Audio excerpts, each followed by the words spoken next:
Assalamualaikum warahmatullahi wabarakatuh. Ketemu lagi dengan YouTube channel Hendra Nusa Putra. Pada video kali ini saya akan berbagi materi dalam penyampaian saya di sebuah acara webinar yang diinisiasi oleh Kominfo dalam rangkaian acara literasi digital. Nah, pada tema yang diselenggarakan itu adalah tentang pentingnya pengenalan budaya, ya, pentingnya internet dalam pengenalan budaya. Nah, di sini saya mendapatkan topik dengan judul Jarimu Harimaumu. Nah, bagaimana informasi atau hal-hal yang perlu kita ketahui tentang hiasan ini yang biasa kita dengar dengan mulutmu harimaumu? Nah, silakan simak pada video berikut ini.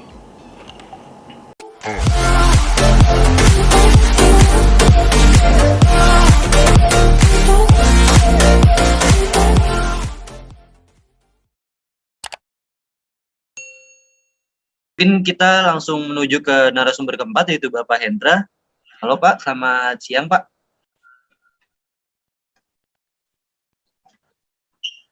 Halo Pak Hendra, selamat siang Pak. Ya, selamat siang Mas. Oke, boleh langsung memaparkan materi aja ya Pak? Oh gitu, oke, baik-baik. Ya. Terima kasih Pak. Oke, baik, izin screen ya.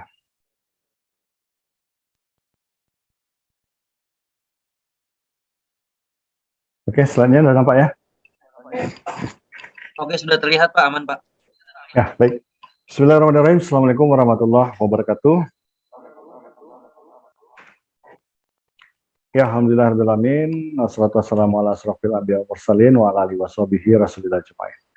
Yang ya, terima kasih pertama saya ucapkan kepada moderator dan juga pada panitia Kominfo yang telah memberikan kesempatan kepada kita untuk memberikan sharing ya, knowledge, pengetahuan tentang cakap digital.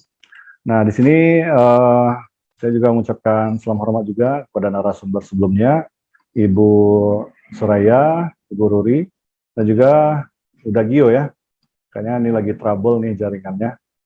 Mudah-mudahan nanti bisa gabung lagi. Ya, izin mendahului dulu.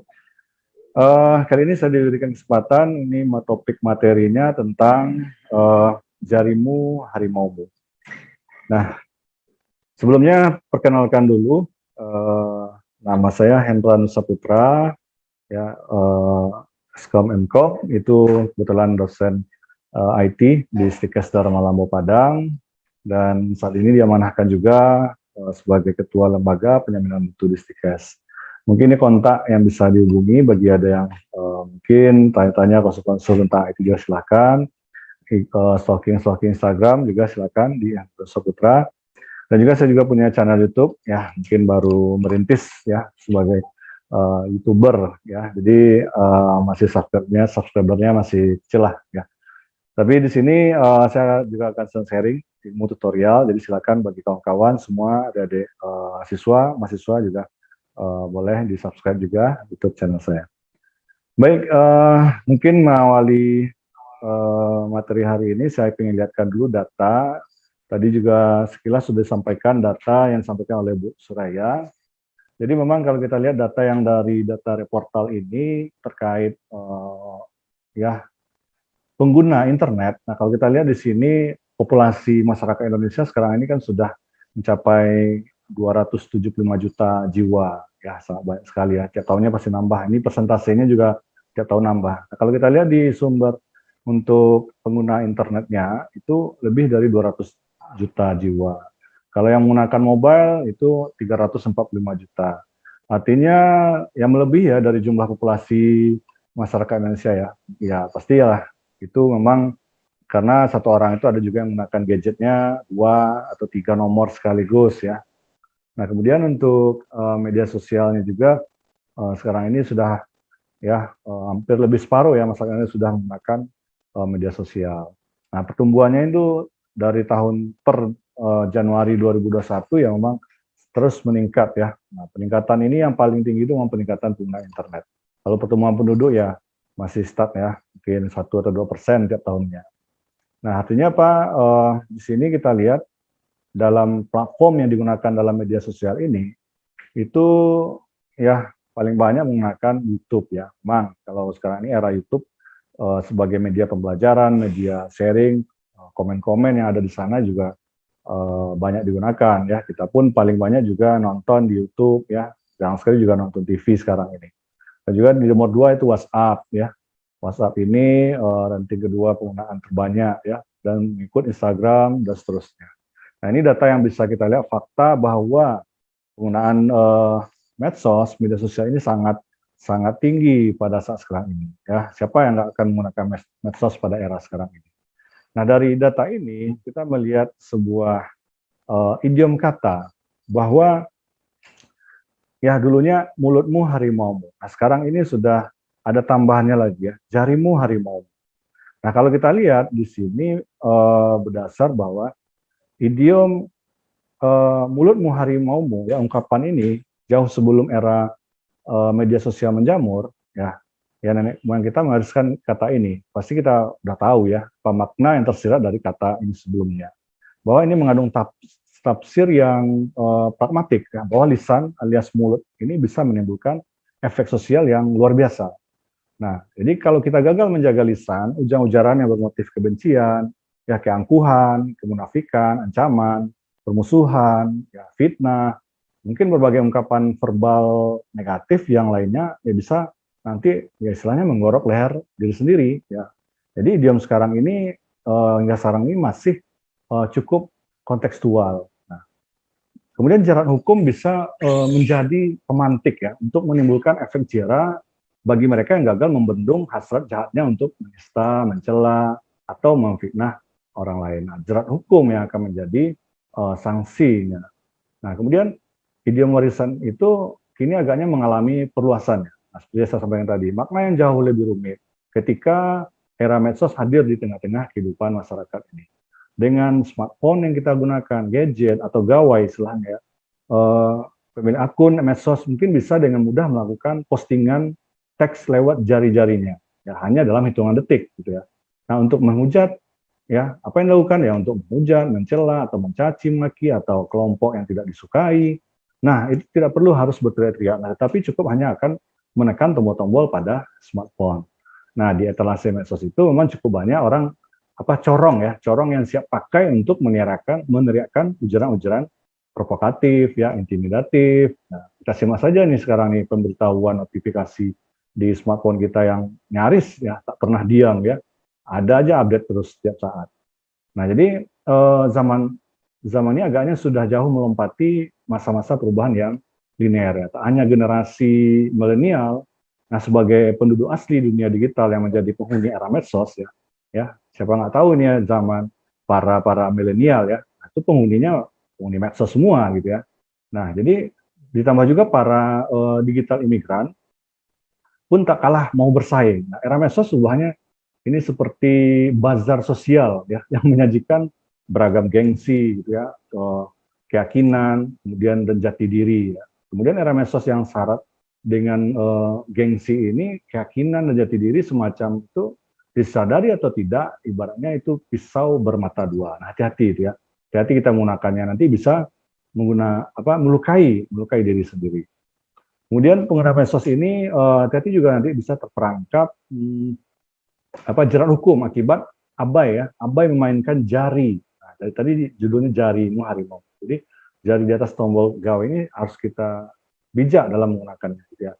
Nah, dalam situasi semacam ini ya para penyusun kamus idiom, nah idiom ini kan udah tambahan lagi ya jarimu harimau. Ya, agaknya perlu ya untuk memasukkan kata-kata itu ya sebagai salah satu entry tambahan sebagai menampingi mulutmu harimau itu. Nah, itu ya yang menjadi ungkapan yang istilah yang kita dengar ini. Nah, jadi dalam istilah jarimu harimau ini kalau kita lihat nih apa sih yang dampaknya seperti itu ya. Postingan-postingan. Mungkin postingannya ada yang seperti ini ya. Komentar negatif. Nah, ini ya komentar negatif ini banyak sekali ya para netizen gitu ya. Jadi bisa diartikan ini sebagai ya kalau komentar negatif itu kritik yang tidak membangun gitu ya, menggunakan kata-kata kasar gitu ya. Kemudian ujaran kebencian yang mengarah kepada hate speech ya, nah, kerap itu bernada rasis gitu. Jadi bisa ditunjukkan pada siapa. Kemudian terutama tokoh terkenal seperti artis, politikus, nah, banyak sekali ya warga-warga net yang berbuat semacam itu. Hati-hati ya, atau mungkin pada peristiwa tertentu ya main komen-komen negatif aja gitu ya. Nah, jadi ibaratnya ini semacam minum obat. Nah, jadi kalau kita berikan komentar, orang-orang bisa jadi termotivasi jadi lebih baik gitu ya.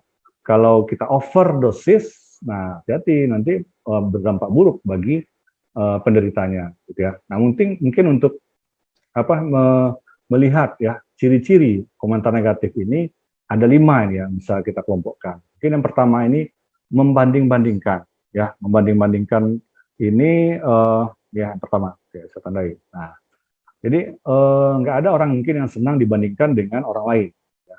Apalagi bila orang itu lebih bagus dari dirinya. Nah, jadi bila kita ingin menyampaikan komen gitu ya, fokus pada orang yang dituju. Jadi tidak perlu kita menghadirkan orang ketiga. Jadi misalnya gini, kita mengasih komen ya, hasil kerja kamu kurang oke, beda dengan si A. Nah, ini berat ya kalau dibaca oleh orang bersangkutan. Jadi membanding-bandingkan itu akan berdampak negatif ya. Nah, itu yang pertama. Kemudian yang kedua ya, mendoakan yang tidak baik. Nah, mendoakan yang tidak baik. Tanpa sadar komentar sering diiringi dengan doa yang tidak baik ya. Nah, misalnya gini ya, gaya dandan si A ini enggak banget deh gitu ya. Namun kadang kita sering tambahkan seperti ini, pasti susah deh dapat pacar. Nah, seperti itu. Kita udah komen malah nyumpahin pula gitu ya. Nah, itu kan mendoakan gitu ya. Jadi yang poin 2 ini juga harus kita hindari ya. Kemudian yang ketiga, nah, mematahkan impian. Nah, tak semua orang juga punya hati keras baja juga gitu ya. Atau selembut sutra mungkin ya. Nah, mungkin untuk sebagian orang komentar pedas itu bisa membuat mereka down gitu ya, atau enggak pede gitu ya. Kemudian sakit hati, bahkan menangis terseduh daripada berkomentar, mengapa kita tidak berikan solusi gitu ya. Nah, jadi ini poin ketiga. Kemudian poin keempat, menggunakan kata-kata kasar. Walau yang kita komentari itu adalah anak buah kita, bawahan kita, office boy misalnya, atau siapalah gitu ya, pelayan gitu ya. Menggunakan kata kasar yang menjatuhkan derajat seseorang sama sekali tidak layak didengar, malah membuat diri kita dinilai tidak sopan ya, tidak sopan santun oleh sekitar. Nah, kemudian yang terakhir, yang kelima ini ya, menambah musuh ya, merasa komen kita sudah baik ya, tapi musuh semakin banyak ya, artinya kita perlu mereview ulang lah cara kita berbicara. Ya bisa jadi kata-kata kita selama ini menyakiti hati orang ya, walau niatnya baik gitu ya. Istilahnya ini, if you want to be heard, you must first listen. Jadi kalau kita ingin didengar, Anda harus mendengarkan terlebih dahulu. Ini poin penting ya, gitu ya. Nah, sebenarnya dari komentar negatif ini sebenarnya ada alasan mungkin ya yang menjadi kenapa orang itu berkomentar negatif. Jadi ada 5 juga nih kita kategorikan. Pertama itu cari perhatian. Jadi kadang warganet, netizen gitu ya, menuliskan komentar yang negatif yang mungkin bukan untuk menjatuhkan atau menunjukkan kebencian, tapi hanya ingin cari perhatian saja gitu ya. Kemudian ya komentar yang terlalu biasa umumnya akan lewat gitu saja gitu ya. Tapi komentar negatif mudah memancing emosi, karena itulah dia menuliskan komentar negatif. Namun apa mereka mencari perhatian ini untuk apa gitu ya. Jadi bisa saja mereka merasa kesepian di dunia nyata gitu ya, sehingga mencari interaksi di dunia maya gitu. Mungkin juga mereka berniat pansos gitu ya. Nah, memang kalau yang negatif itu cepat naiknya gitu ya, kalau mau pansos gitu ya. Nah, dengan memberikan komentar negatif mungkin ya mendapat banyak perhatian ya. Nggak ada salahnya melakukan interaksi secara daring juga mungkin ya. Nggak salah juga orang menjadi populer. Nah, namun cara melakukannya juga kurang tepat. Tentu sayang sekali gitu ya. Kemudian spontan ya. Nah, komentar negatif juga bisa ditemukan dari ketidaksetujuan ya, atau ketidaksukaan mungkin ya terhadap sesuatu yang dilihat dari media sosial. Komentar tidak setuju atau tidak suka itu selalu spontan ya. Mungkin mereka lontarkan dalam bentuk komentar negatif. Nah, jadi karena spontan, umumnya komentar-komentar tersebut memang menyakitkan ya, karena tidak dipikir dengan baik. Nah, warganet, netizen seperti itu bisa merupakan tipe orang yang memang kerap berbicara tanpa dipikir, nah, termasuk di dunia nyata. Nah, baru setelah memberikan komentar negatif, bisa jadi belakangan mereka menyesalinya. Nah, namun penyesalan itu tidak banyak berguna karena komentarnya sudah keburu terlontar ya. Nah, kemudian yang ketiga, yang tidak tahu cara. Mohon izin Pak Hendra. Oke. Mohon izin ya. Sebelumnya ya, mengingatkan saja kurang lebih 5 menit lagi. Terima kasih. Baik Mbak Tia. Terima kasih. Ya, kita lanjutkan ya, sudah diingatkan tadi. Jadi yang merasa komentar negatif, ya itu ya, jadi rasa keadilan mungkin seorang harus memberikan komentar negatif atau bahkan hujatan netizen, gitu ya, mungkin pernah merasakan hal seperti itu ya. Nah, kemudian iseng. Nah, iseng ini juga alasan yang terakhir ya, ini memang terdengar remeh sekali, namun itulah kenyataannya. Memang ada warganet yang memberikan komentar negatif tanpa tujuan apa. Nah, yang terakhir ini untuk apa? Ya merasa perlu berkomentar negatif. Terkadang ini perlu berkomentar negatif ini ya perlu dilakukan untuk menyindir ya. Sementara ini memberikan komentar ini melihat kelakuan warganet mungkin yang harus disindir dulu dengan negatif baru dia ngeh dengan itu. Jadi ini alasannya. Nah, hati-hati ya dengan komentar negatif atau postingan negatif. Nah, kita pasti akan terjerat dengan undang-undang ITE. Ya, ini udah pada tahu mungkin ya undang-undang pasal ITE ini baik yang sengaja atau tanpa hak mengirimkan informasi elektronik, dokumen, nah hati-hati itu akan terjerat pasal ITE ini.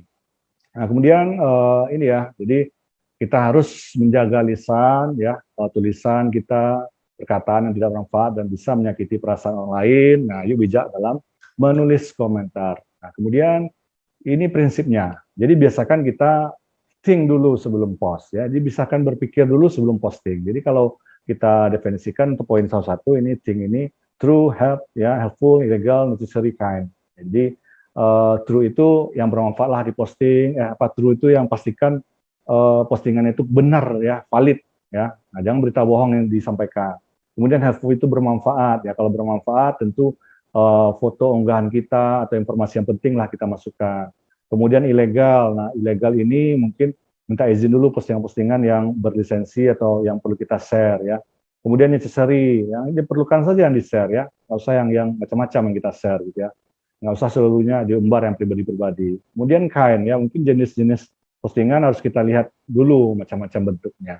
Jadi sehingganya kunci dari semua ini bahwa kita ya mau jadi orang bijak ya santun bicaranya. Orang baik itu sopan perilakunya. Kemudian orang yang pintar itu ya memang tepat berpikirnya. Jadi hati-hati dengan jari-jari kita yang sekarang ini ya, dulu mulut kita, nah sekarang hati-hati dengan jari kita. Walaupun kita tidak berbicara, tapi jari dan pikiran kita menulis postingan, itu bahaya kalau ada salah-salah kita gunakan yang negatif. Ya mungkin itu yang bisa saya share ke kawan-kawan semuanya, ada di mahasiswa, siswa, ya semoga ini bermanfaat. Terima kasih Mbak Tio, Assalamualaikum warahmatullahi wabarakatuh. Waalaikumsalam warahmatullahi wabarakatuh. Terima kasih Pak Hendra atas pemaparannya luar biasa sekali ya mengenai jarimu harimaumu. Kalau zaman dulu mulutmu harimaumu ya Pak Hendra, kalau sekarang jarimu. Nah, tapi Pak Hendra sedikit Theo mau bertanya-tanya sama Pak Hendra nih mengenai beretika dalam media sosial. Apalagi kalau zaman sekarang kita lihat kayaknya semua orang nggak ada yang nggak punya media sosial ya. Dan juga kalau ngomongin handphone itu kayaknya dari bangun tidur sampai mau tidur nempel aja gitu di tangan ya Pak Hendra ya. Nah, ada nggak sih cara, iya kan, dari Pak Hendra sendiri nih, mungkin melihat para pengguna media sosial yang bisa kita bilang banyak sekali generasi milenial, ini ada pesan-pesan khusus dan tips nggak sih biar supaya bermedia sosialnya itu lebih bermanfaat gitu? Iya, mungkin lebih kepada manajemen waktu kita ya, dan fokus kita kemana ya, kita mau jadi apa. Jadi kalau kita mau ternoda dengan lingkungan sekitar, ya hati-hati, kita terbawa arus. Jadi intinya manajemen waktu. Boleh kalau kita smartphone kita gunakan ya, tapi waktunya batasi. Kalau yang berlebihan itu semuanya tidak akan baik. Itu aja, Pak. Nah, itu dia ya kuncinya berlebihan tidak baik ya Pak Hendra ya. Jadi gunakanlah waktu sebijaksana mungkin dalam bermedia sosial gitu ya Pak Hendra ya. Iya. Baik, Pak Hendra, terima kasih banyak atas pemaparannya luar biasa sekali. Nanti kita akan bertemu lagi di sesi Q&A. Silahkan istirahat dulu.